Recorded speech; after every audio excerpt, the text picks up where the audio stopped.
Welcome to Christian Virtual Fellowship.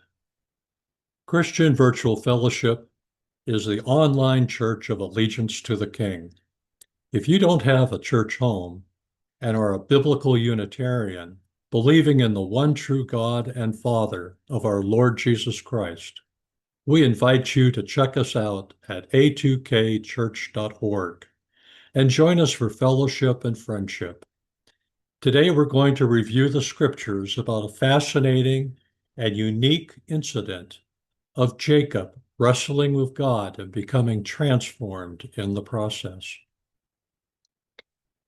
First, I'd like to talk to you about the covenantal promise of God, which was given to Abraham and repeated to Isaac and then Jacob. Indeed, I will greatly bless you, and I will greatly multiply your seed as the stars of the heavens and as the sand which is on the seashore. And your seed shall possess the gate of their enemies. And in your seed all the nations of the earth shall be blessed, because you have obeyed my voice. The record of Jacob is a fascinating study of human pride being brought to righteous humility before our redeeming God. The record shows God was very interested in working with one family to bless not just that family, but all the nations of the world.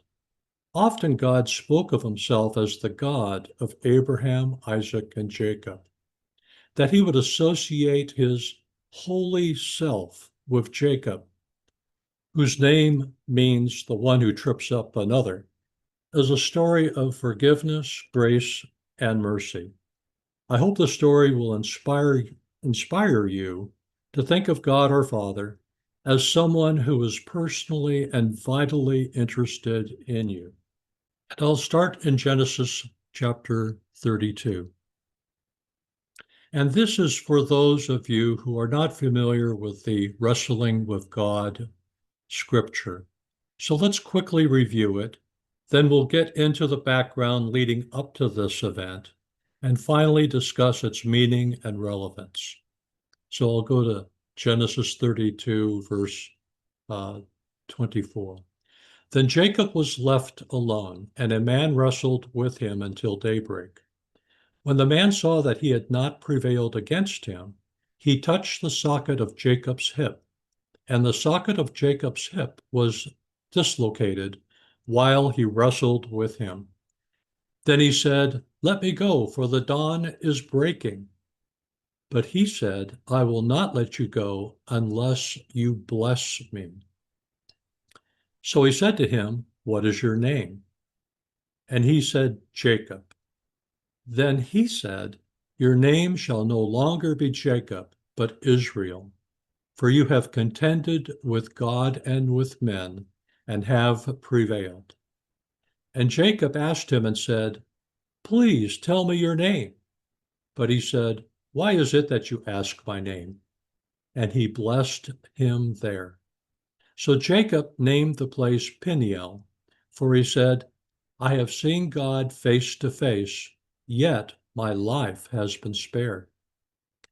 Now the sun rose up upon him just as he crossed over Penuel, and he was limping on his hip.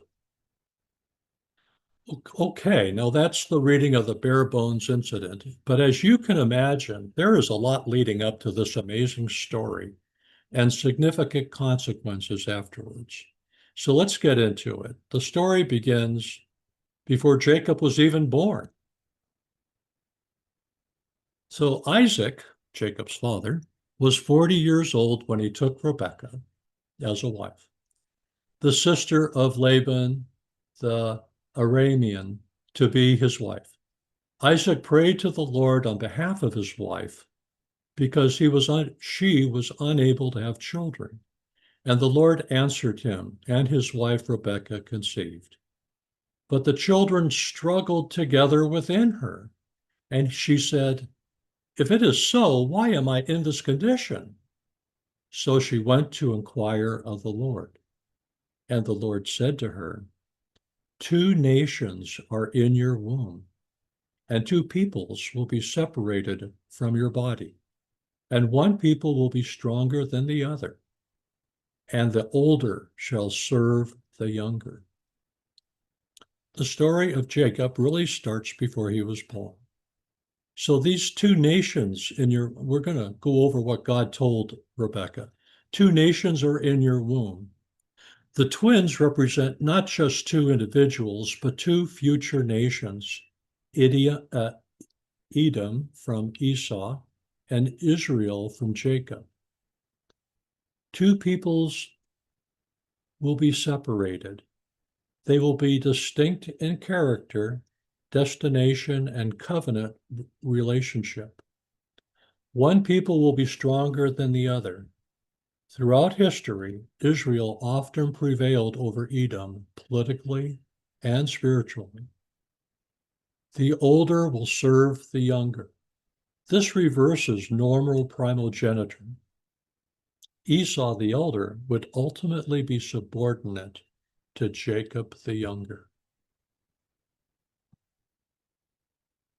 When her days leading to the delivery were at an end, behold, there were twins in her womb. Now the first came out red, all over like a hairy garment, and they named him Esau. Afterwards, his brother came out with his hand holding on to Esau's heel. So he was named Jacob. And Isaac was 60 years old when she gave birth to them. When the boys grew up, Esau became a skillful hunter, a man of the field. But Jacob was a civilized man, living in tents. Now Isaac loved Esau because he had a taste for game, but Rebekah loved Jacob. So Esau means red in color. We aren't told about Jacob's newborn appearance, except that he was holding onto Esau's foot as he came out the birth canal. Jacob means supplanter. A supplanter is someone who trips up someone else. He's the guy who would see someone walking by and stick his foot out to trip the passerby, making him fall down. So Jacob is not a name of honor.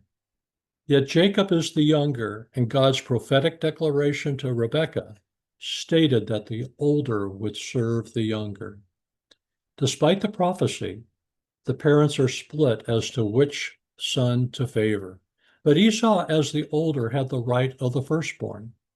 That meant he gets a double portion of the inheritance and becomes the spiritual leader of the family. Being the spiritual leader means he would be in the Messiah genealogy.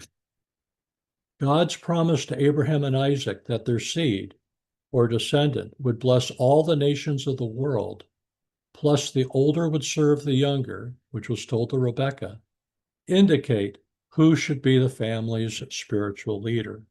Well, that's Jacob. So now I'm going to go through a summary of some of the scripture just to save some time here. So Esau returns from hunting one day, and he is absolutely famished.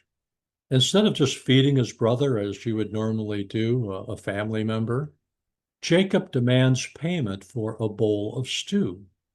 Esau sells his birthright to Jacob for that bowl of stew. That is just how much Esau valued one day becoming the spiritual leader of his family, as well as a double portion of the inheritance. And you may recall that the inheritance includes God's covenantal promise and blessing on Abraham and Isaac, not just a bunch of animals and tents. So by basically extorting the birthright from Esau, it became Jacob's. Later, Jacob deceives his blind father into giving him the blessing Isaac intended for his firstborn Esau. Jacob lies to his father, telling him he was Esau in order to steal the blessing Isaac wanted to give his favorite son. So what is the big deal with a blessing from the father? Why is that so important? Let's take a look at what some authorities say. When patriarchs like Abraham, Isaac, and Jacob blessed their children, they were transmitting covenantal promises given by God, especially concerning lineage, land, and leadership. Isaac's blessing to Jacob included material abundance, as stated, "Now may God give you the dew of heaven, and of the fatness of the earth, and an abundance of grain and new wine." That was part of the blessing of Isaac to Jacob. It also includes authority and dominion. May peoples serve you, and nations bow down to you. Be master of your brothers, and may your mother's sons bow down to you. That also was included in Jacob's blessing. And then lastly, a covenantal favor. Cursed be those who curse you, and blessed be those who bless you. Such words echoed the Abrahamic covenant, showing that Isaac was transferring that divine promise to Jacob. The blessing is irrevocable. Once spoken, a biblical blessing could not simply be retracted, even if given in error, as in Isaac's case when deceived by Jacob. This reflects the belief that a true blessing, once uttered under divine providence, takes effect, binding both heaven and earth to its fulfillment. And then Romans 11:29 states that the gifts and callings of God are irrevocable. The blessing indicates destiny and prophecy. In patriarchal narratives, blessings are prophetic utterances foretelling the future of individuals or tribes. Isaac's blessing shaped the destiny of Jacob's descendants, Israel, and contrasted sharply with Esau's, which is Edom. There's spiritual continuity in the blessing. Ultimately, biblical blessing implies a continuation of divine purpose through chosen lines. The blessing of Isaac to Jacob ensured the perpetuation of God's covenant promise leading to the Messiah. So God had told Rebekah that the older would serve the younger, that Esau would be subordinate to Jacob. It wasn't that Esau was so bad. It was God's decision, his choice, to have Jacob be part of the Christ lineage. Jacob acquires a magnificent blessing that is partially fulfilled of what God told Rebekah, the older shall serve the younger. So what happened next? And then we'll have a brief summary of Genesis 27:30 to 28:5. The right of the firstborn being extorted by Jacob, and also having stolen his blessing, enrages Esau, who says he will kill Jacob as soon as Isaac dies. So Esau is white hot angry about Jacob stealing the blessing and also getting the birthright. The mother, Rebekah, tells Isaac that she cannot stand Esau's Canaanite wives. So Isaac allows Jacob to leave and escape Esau's murderous fury under the pretext of looking for a wife. Jacob is sent to Mesopotamia, where his mother came from, and where her brother lives and has 2 daughters. On his way, he falls asleep, and he had a dream, and behold, a ladder was set up on the earth with its top reaching to heaven. And behold, the angels of God were ascending and descending on it. Then behold, the Lord was standing above it and said, I am the Lord, the God of your father Abraham and the God of Isaac. The land on which you lie, I will give to you and to your descendants. Your descendants will also be like the dust of the earth, and you will spread out to the west and to the east and to the north and to the south. And in you and in your descendants shall all the families of the earth be blessed. Behold, I am with you and will keep you wherever you go, and will bring you back to this land, for I will not leave you until I have done what I have promised you. Wow, what great promises God had given Jacob in this dream. God promises to Jacob what he had promised to Abraham and Isaac. God promises to be with Jacob and protect him and to bring him back to Canaan. God demonstrates his faithfulness to his covenant with Abraham and Isaac. But how he does so is his choice, and he chose Jacob, not Esau.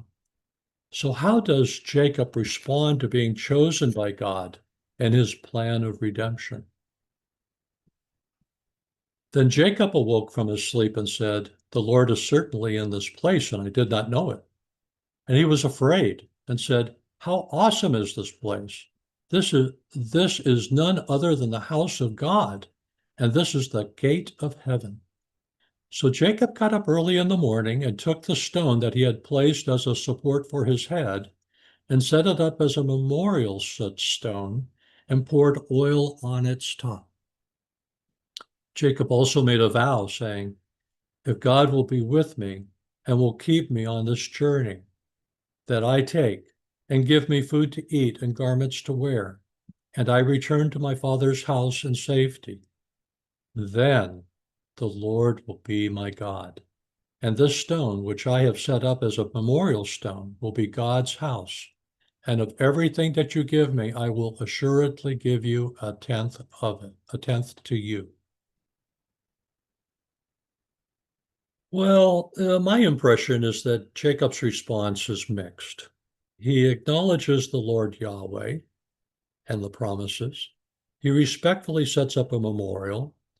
But how does he relate to God? If God does this and that for me, then I will choose him to be my God, and I will pay him a part of what I have. I don't see any loving loyalty here, just kind of transactional. You scratch my back and I'll scratch yours. Not a full-on complete commitment by Jacob. At least that's my interpretation. He wants God to return him to safety, and that's understandable since Esau wants to kill him. So Jacob goes to Haran, which is in Mesopotamia, to the north, where his uncle Laban lives. He works for Laban for 20 years. There's no record of his visiting his blind elderly father and his mother back in Canaan during that 20 years. He becomes wealthy, and both Laban and Laban's sons grow envious and hostile towards him because they think his wealth is at Laban's expense. So there's no real future there for him. God tells him to return to Canaan. In the dead of night, Jacob and his wives, children, servants, and herds of animals secretly leave, not telling Laban goodbye. It takes 3 days for Laban to realize his daughter's grandchildren had left. Laban forms a posse to overtake the traveling family.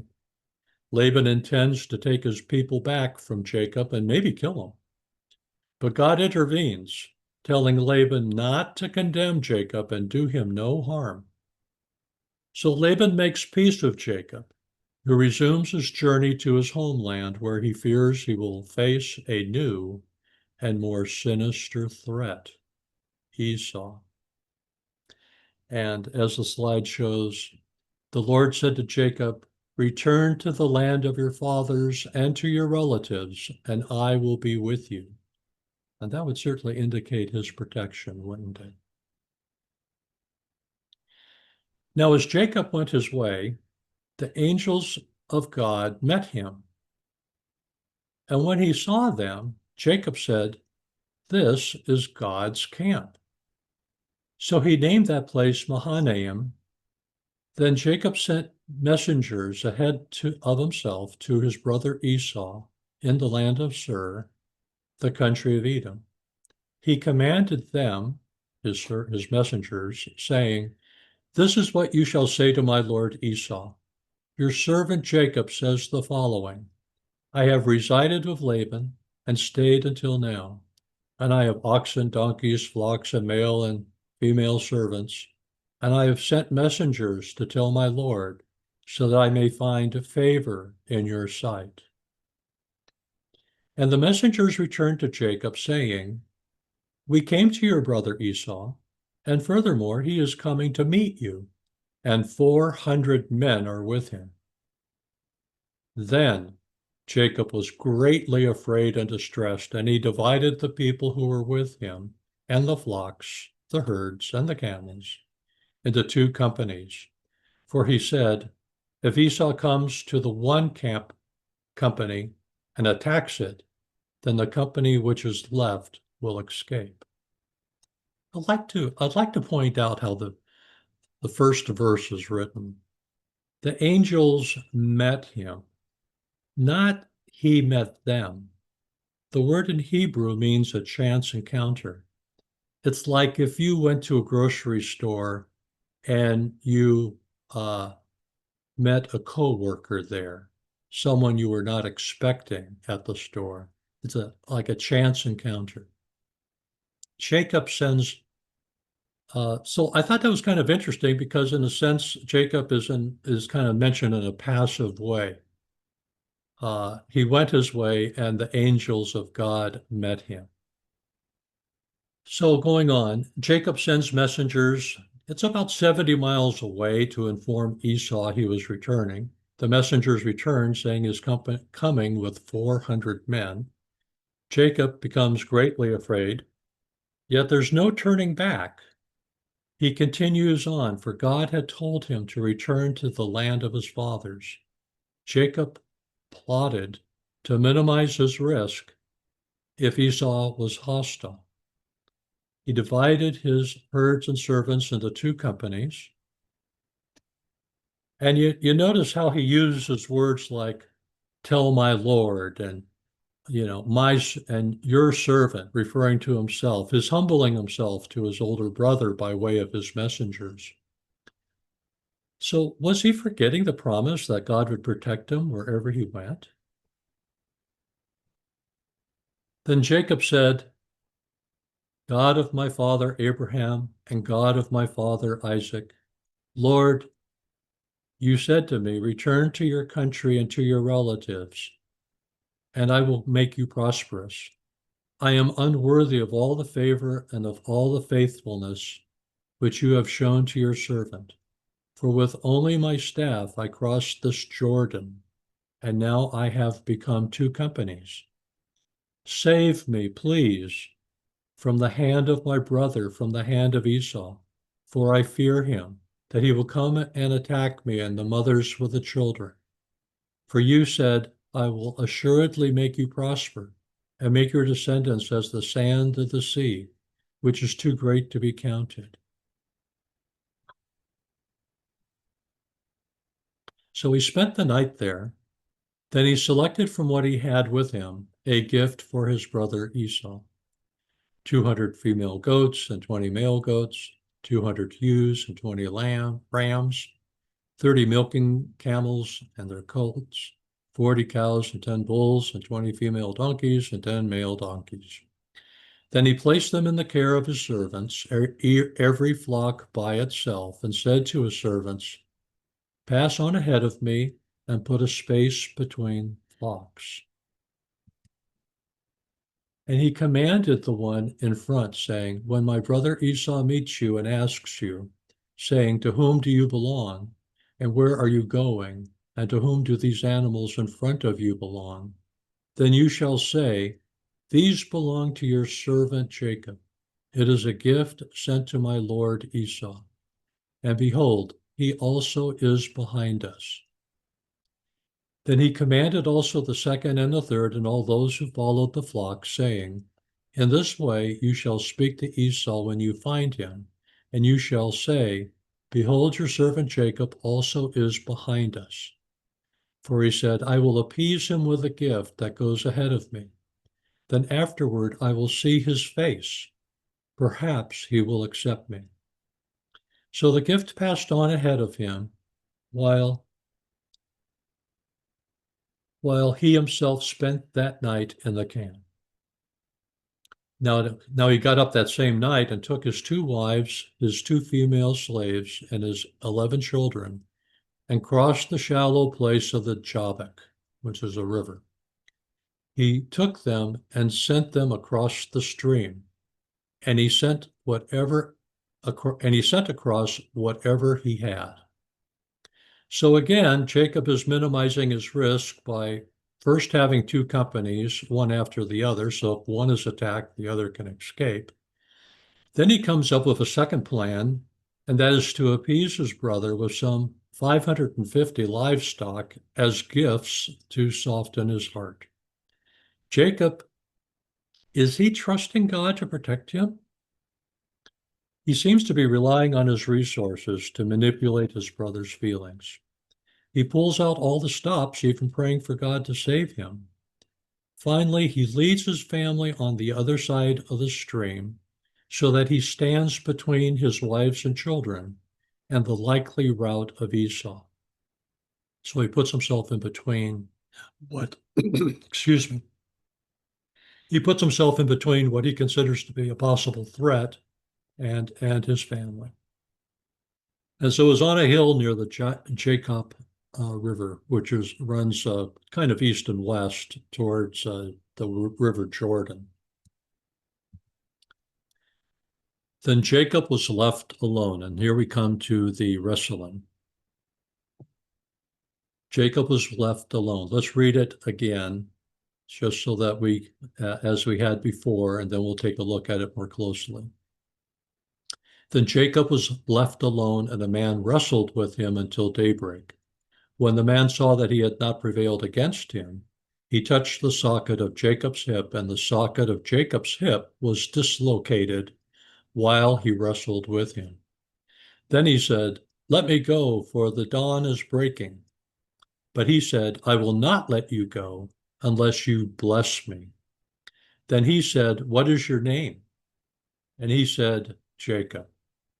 Then he said, "Your name shall no longer be Jacob, but Israel, for you have contended with God and with men and have prevailed." And Jacob asked him and said, "Please tell me your name." But he said, "Why is it that you ask my name?" And he blessed him there. So Jacob named the place Peniel, for he said, "I have seen God face to face, yet my life has been spared." Now the sun rose upon him just as he crossed over Penuel, and he was limping on his hip. So now let's take a closer look at what we just read. Then Jacob was left alone. That's in the first verse we read. At first, Jacob is alone. We don't know for how long, maybe hours. For an excellent lesson on the value of silence and solitude, I suggest you check out Laura Willenberg's Practicing Silence and Solitude in a Noisy World, a teaching of October 19, 2025. I'll put a link to that teaching below.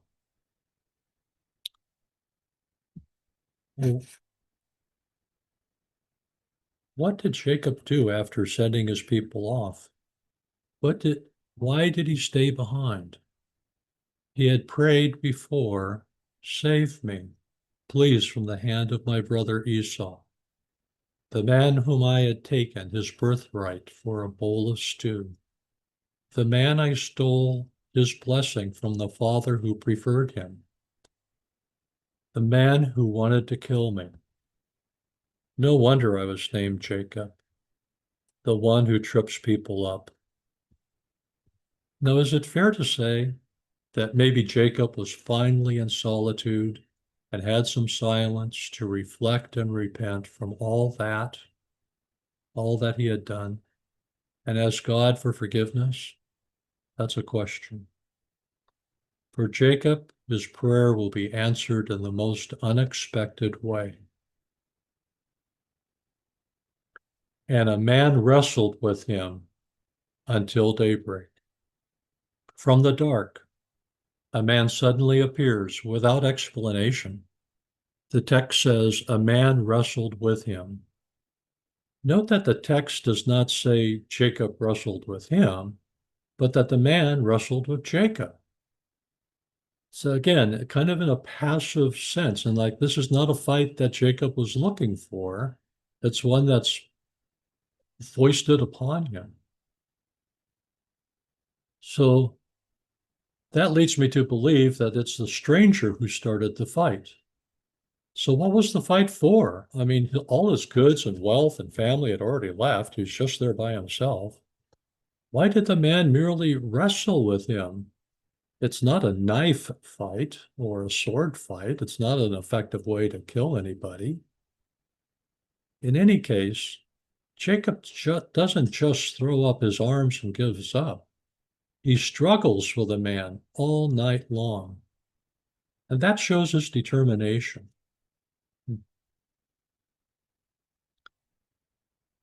When the man saw that he had not prevailed against him, Genesis 32:25, the man who suddenly appeared, he saw he had not prevailed against him. Jacob is the one winning. He is the one prevailing.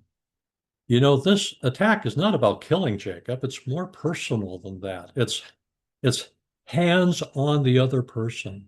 It's not meant to kill, but to confront. It goes on for hours. Jacob doesn't give up, run away, or disengage. The man sees that he's not winning against Jacob. Now, what I give as a offering is a picture of two wrestlers, and you can see the position that the wrestler on top has a hammer lock on the man below him. He's got the man pinned down. He can control him. And it's considered a basic foundational move, but it's also one that's very important for experienced wrestlers. And you might notice that the man that is winning, his legs are apart. So in that sense, he's kind of vulnerable, but he's got the other guy by literally by the head.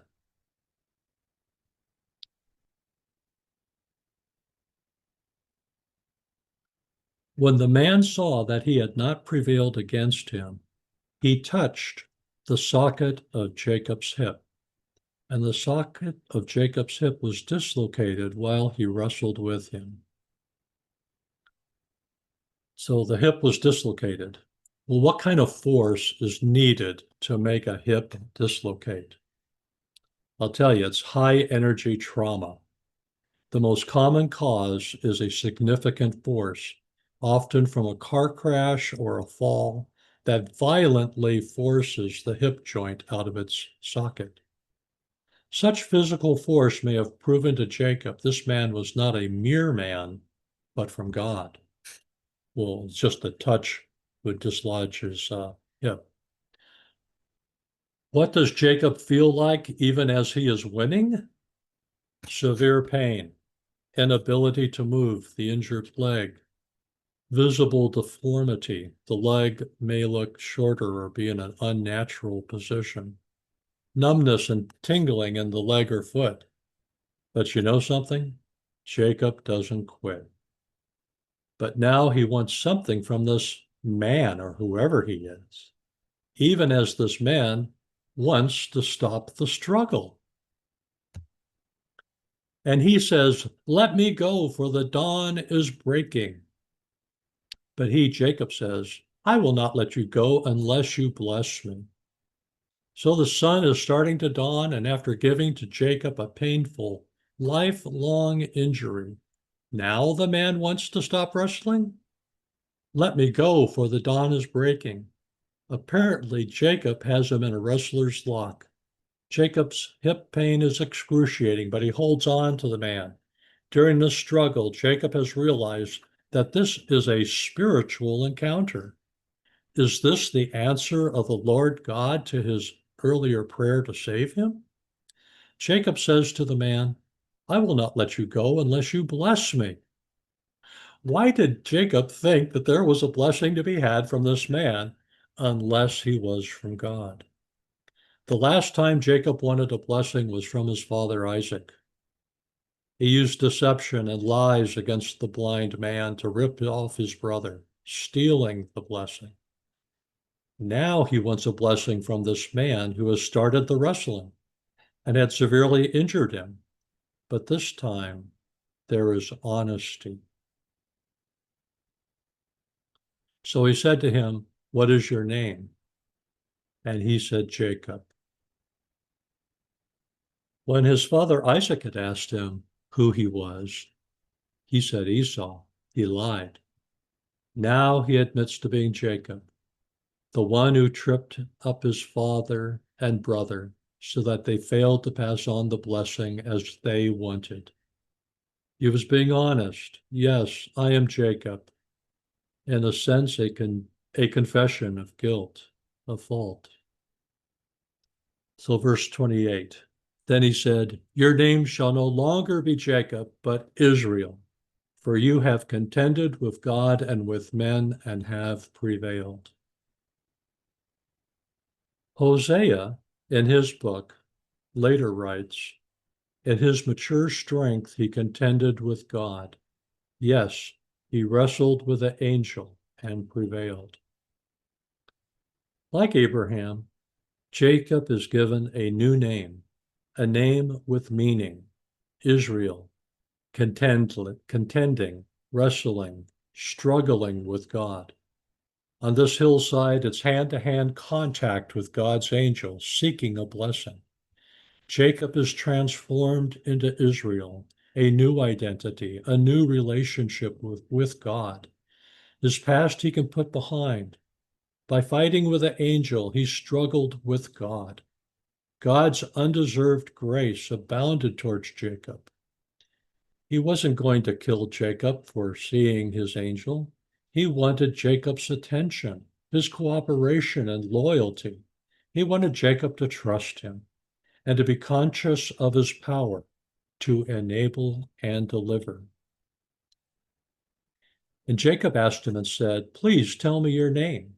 But he said, "Why is it that you ask my name?"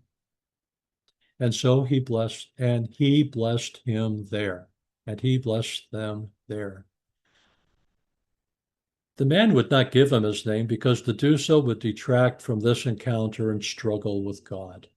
Instead, the man who is an angel, a representative of God, blesses Jacob there. That was the purpose of this encounter, for God to transform Jacob. Jacob now understood that and says, "I have seen God face to face, yet my life has been spared." That was God's mercy. 20 years before, while on his way to his uncle Laban, he had a dream of a ladder to heaven and God giving him encouragement. But before falling asleep, the sun was going down. Now, after being honest with God and himself and being blessed, the sun was coming up. With God, new possibilities arose. And he was limping, no doubt painfully, a constant reminder of his new identity, Israel, wrestler with God. Then Jacob raised his eyes and looked, and behold, Esau was coming and 400 men with him. So he divided the children among Leah and Rachel and the two slave women. He put the slave women and their children in front, and Leah and her children next, and Rachel and Joseph last.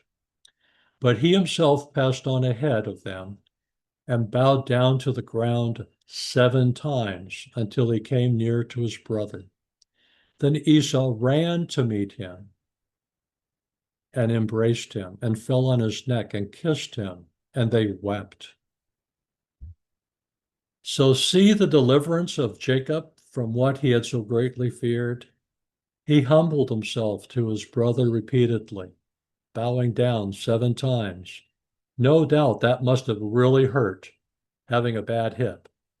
Instead of Esau attacking him, Esau runs to him and embraces and kisses him, and they weep together. That is a reconciliation that only God could bring. Esau then notices all the women and children. He asks, "Who are these?" And they approach and bow to him.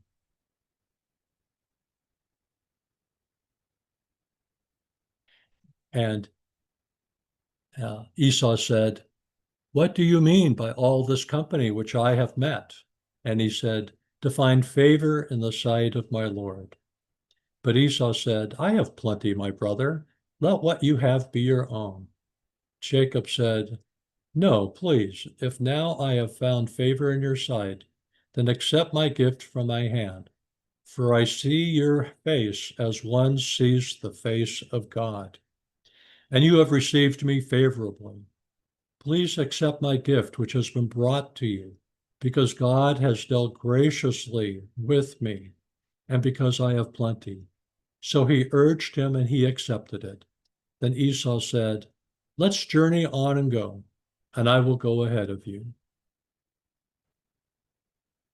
In this passage, Jacob said to Esau, I see your face as one sees the face of God. In other words, seeing your face is like seeing God's face, because through you, I see the mercy and favor of God. Jacob saw in Esau's forgiving face the very grace of God that had earlier spared his own life. He recognized divine mercy in Esau's forgiveness. He saw God's presence in this act of reconciliation. He honored Esau's graciousness as God-like, a reflection of the mercy Jacob had just experienced from God himself during the struggle with the angel. Our reading ends by the two brothers going their own way. Esau returns home to Edom. Jacob goes west to Canaan.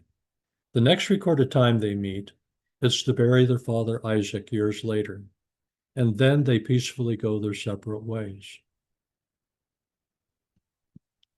So, what lessons can we learn from this remarkable incident? First, we could look at the context about facing uncertainty and fear. Before meeting Esau, Jacob is filled with anxiety and apprehension. He fears Esau's response, recalling their troubled history. This context sets the stage for Jacob's wrestling, symbolizing the inner turmoil many experience when facing unresolved conflicts or uncertain futures. So, lesson one might be confronting one's past. Jacob's struggle represents the necessity of confronting past wrongs and unresolved issues. Instead of fleeing, Jacob stays the night alone, reflecting and wrestling with both his fears and his conscience. The lesson here is that growth often requires us to face our history directly, seeking closure and healing. Lesson number two is perseverance in the struggle. Jacob doesn't give up during his wrestling match, even when injured. His determination to hold on until you bless me teaches the value of persistence in times of spiritual or personal crisis. True transformation often comes after enduring and wrestling through challenges rather than avoiding them. Lesson number three.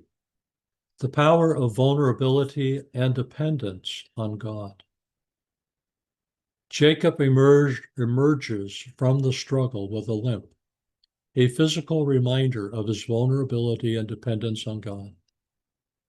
This teaches that admitting our weaknesses is not a defeat, but a step toward spiritual maturity.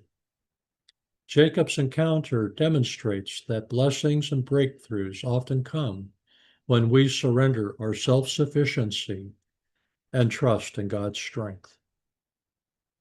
Lesson 4, Identity Transformation. During the encounter, Jacob's name is changed to Israel, meaning he struggles with God.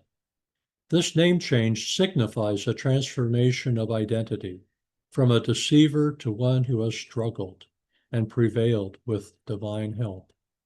The lesson is that life's defining moments can reshape our self-understanding and purpose. And finally, lesson number 5, preparation for reconciliation. The wrestling prepares Jacob for his meeting with Esau. Having faced God and received a new identity, Jacob approaches his brother with humility and readiness for reconciliation. The story teaches that spiritual wrestling and personal transformation equip us to seek forgiveness and restore broken relationships. So to conclude, the encounter of Jacob wrestling with God while waiting to see Esau provides timeless lessons.